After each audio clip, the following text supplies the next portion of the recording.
বন্ধুরা, president Donald Trump এখন এমন একটা নতুন স্যাংশন বিল এনেছে, যার মাধ্যমে যদি এটা একবার অ্যাপ্রুভ সঠিকভাবে হয়ে যায়, তাহলে ভারতের ওপর যে 50% ট্যারিফ আছে, সেটা ডাইরেক্ট 500% পর্যন্ত হয়ে যেতে পারে। মানে একদিক থেকে আমরা বলতে পারি যে ভারতের কোনো পণ্য আমেরিকাতে যাওয়া পুরোপুরি বন্ধ হয়ে যাবে। তো আজকের ভিডিওতে আমি এই স্যাংশন বিলের ব্যাপারে ডিটেলসে আপনার সাথে আলোচনা করব। আর এটাও বলবো যে কেন ডোনাল্ড ট্রাম্প ভারতের পেছনে এইভাবে পড়ে আছেন। যদিও বলা বাহুল্য যে শুধুমাত্র এখানে ভারতকে টার্গেট করা হয়নি, বাকি আরও কিছু দেশ আছে, তাদের ব্যাপারে আমি বলবো। তো সঙ্গে থাকুন আমার সাথে, আমি জ্যোতির্ময়। আর আপনাদের যদি আজকের ভিডিও একটুও ভালো লাগে তাহলে শুধুমাত্র একটা লাইক করে দেবেন। আচ্ছা, এবার আমি আপনাদেরকে দেখাই যে বিলটার ব্যাপারে আমি কথা বলছি। এই যে এখানে যে দেখতে পাচ্ছেন, স্যাংসেশন রাশিয়া অ্যাক্ট 2025, এই অ্যাক্টটা যদি একবার অ্যাপ্রুভ হয়ে যায়, যদিও আমার মনে হয় অ্যাপ্রুভ হয়ে যাবে ভবিষ্যতে, তাহলে কিন্তু ভারতের ওপর প্রায় আমরা বলতে পারি 500% ট্যারিফ চলে আসতে পারে। এবার এই স্যাংশনের যে মেন মাস্টার মাইন্ড আমরা যাকে বলতে পারি, তার নাম হচ্ছে সেনেটর লিন্ডসে গ্রাহাম। আমি এনার ছবিটা আপনাকে দেখাচ্ছি। এই যে এই মানুষটা। এই মানুষটাই আসলে এই বিলটার পেছনে মেন মাস্টারমাইন্ড আমরা বলতে পারি। ইনি এই বিলটাকে ইন্ট্রোডিউস করার জন্য ডোনাল্ড ট্রাম্পকে বলেছিলেন।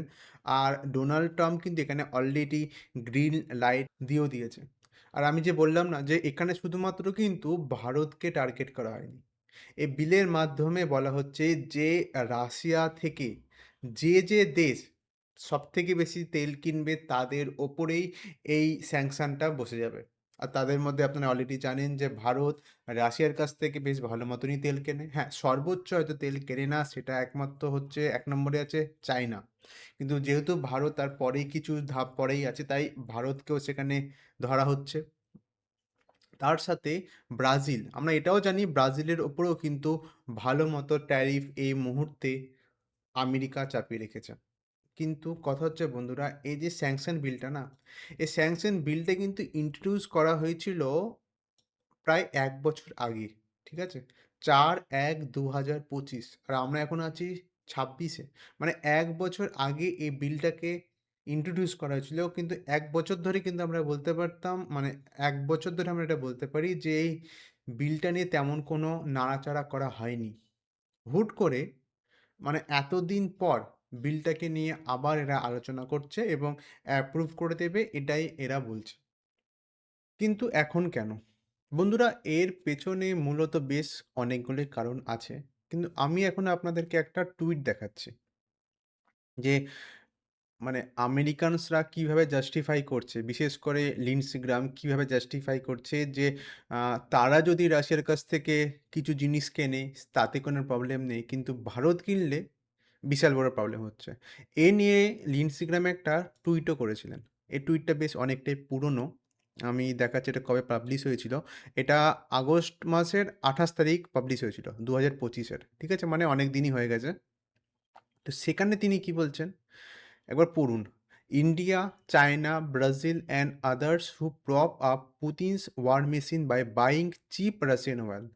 How do you feel right now that your purchases have resulted in innocent civilians, including children, being killed? মানে এখানে তারা বলতে চাইছে, মানে এখানে লিন্ডসে গ্রাহাম বলতে চাইছেন যে আমরা যে রাশিয়ান অয়েলটা কিনছি, এর ফলে যে টাকাটা আমরা রাশিয়াকে দিচ্ছি, সে টাকাটা ডাইরেক্ট তারা ব্যবহার করছে ইউক্রেন যুদ্ধের জন্য, এবং সেখানে মানুষজন মারা যাচ্ছে এবং তাদের জন্যে ব্লেম করা হচ্ছে আমাদেরকে। আর এই জন্যে তারা এই বিলটাকে মূলত আনা হয়, মানে এনেছেন।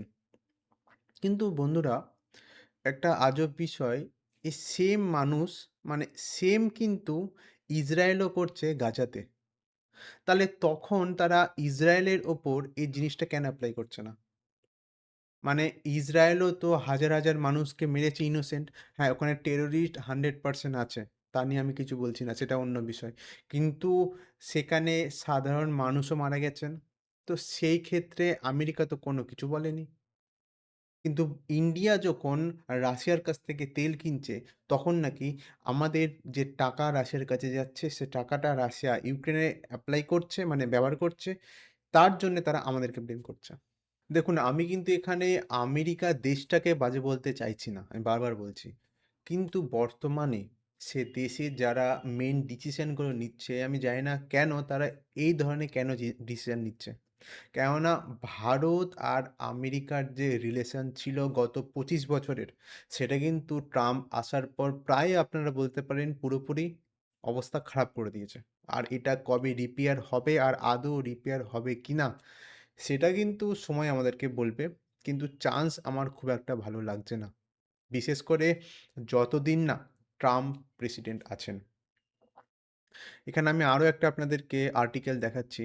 যেখানে বলছে যে আ 50 to 500% ট্যারিফ হাইক চলে আসবে। কেননা রাশিয়ান বিলের জন্য। কিন্তু মানে এটাও আমাদের মাথায় রাখতে হবে যে এই বিলটা যে আমি আপনাদেরকে দেখালাম না যে এটা কিন্তু ইন্ট্রোডিউস করা হয়েছিল প্রায় ১ বছর আগে। কিন্তু হুট করে এখন এটাকে কেন আবার জাগিয়ে তোলা হচ্ছে? এখানে কিন্তু আমার মনে হয় যে ট্রাম্প সম্ভবত তাদের দেশের মানুষের যে ফোকাস সেটাকে ডাইভার্ট করার চেষ্টা করছেন। কেননা বর্তমানে কিন্তু ট্রাম্পের অ্যাপ্রুভাল আস্তে, আস্তে কিন্তু কমে যাচ্ছে। দাঁড়ান আমি আপনাদেরকে দেখাচ্ছি। হ্যাঁ, এখানে বলছে যে একজন ৩ জনের মধ্যে একজন আমেরিকান সাপোর্ট করছে ট্রাম্পের মিলিটারি অ্যাকশনকে এগেইনস্ট মাদুরো। রিসেন্টলি ট্রাম্প যে জিনিসটা করেছেন আমরা সবাই জানি ভেনেজুয়েলাতে, সে জিনিসটা কিন্তু ট্রাম্পের নিজের মানুষ আমেরিকার মধ্যে যে মানুষগুলো থাকে তারাই ট্রাম্পকে সেভাবে সাপোর্ট করছে না। মাত্র ৩ জনের মধ্যে ১ জন এই জিনিসটাকে সাপোর্ট করছে। যে ট্রাম্প জিনিসটা ঠিক করেছে। এবার আমি আপনাদেরকে আরেকটা জিনিস বলি, যে ট্রাম্প কিন্তু ১ম থেকে তার ফোকাস কি ছিল? এটা কিন্তু ট্রাম্প আসার ট্রাম্প যখন প্রেসিডেন্ট হলেন তার কিন্তু মেইন ফোকাস ছিল যে ইউক্রেন আর রাশিয়ার যুদ্ধটাকে বন্ধ করে দেওয়ার জন্য। বন্ধ পুরোপুরি হয়ে যাওয়ার জন্য। এ নিয়ে তিনি অনেক কিছু করেছেন। কিন্তু ট্রাম্প কিন্তু সফল পায়নি। ট্রাম্প পুতিনের বৈঠকও হয়েছিল আপনারা জানেন আলাস্কাতে। সেখানেও কিন্তু অনেক কথাবার্তা হলো কিন্তু তাতে কোনো লাভ হলো না। এবার ট্রাম্প কি খুঁজছেন? ট্রাম্প এখনো কিন্তু সে নোবেল প্রাইজ প্রাইজ যেটা, তার পেছনে কিন্তু আমার মনে হয় এখনো তিনি পেছনে পড়ে আছেন। আর সেজন্যেই ট্রাম্প এখন ভাবছেন যে রাশিয়ার ওপর কীভাবে চাপ সৃষ্টি করা যায়। আর সেজন্যেই রাশিয়ার কাছের মানুষ কাছের যে দেশগুলো আছে চায়না, ইন্ডিয়া এদের উপর প্রেশার ক্রিয়েট করার জন্য। ট্রাম্প কিন্তু বহুবার ভারতকে বলেছে রাশিয়ার সাথে এই নিয়ে কথা বলার জন্য। কিন্তু কথা হচ্ছে এটা কিন্তু পুরোপুরি রাশিয়ার ইন্টারনাল ম্যাটার। হ্যাঁ, ভারতবর্ষ সাজেশন দিতে পারে। কিন্তু রাশিয়ার কাছে এই ফ্রিডমটা থাকা উচিত যে তারা তাদের ডিসিশন যেন নিজে নেয়। তো বন্ধুরা, আজকের ভিডিও আমি এখানে সমাপ্ত করছি। আর এই বিষয় নিয়ে ভবিষ্যতে আরো বিভিন্ন তথ্য আমরা জানতে পারবো। তো সেটা নিয়ে আমি আলাদা করে আবার ভিডিও বানাবো। আপনাদের কেমন লাগলো আজকের ভিডিও অবশ্যই শুধুমাত্র একটু কমেন্টে লিখে জানাবেন।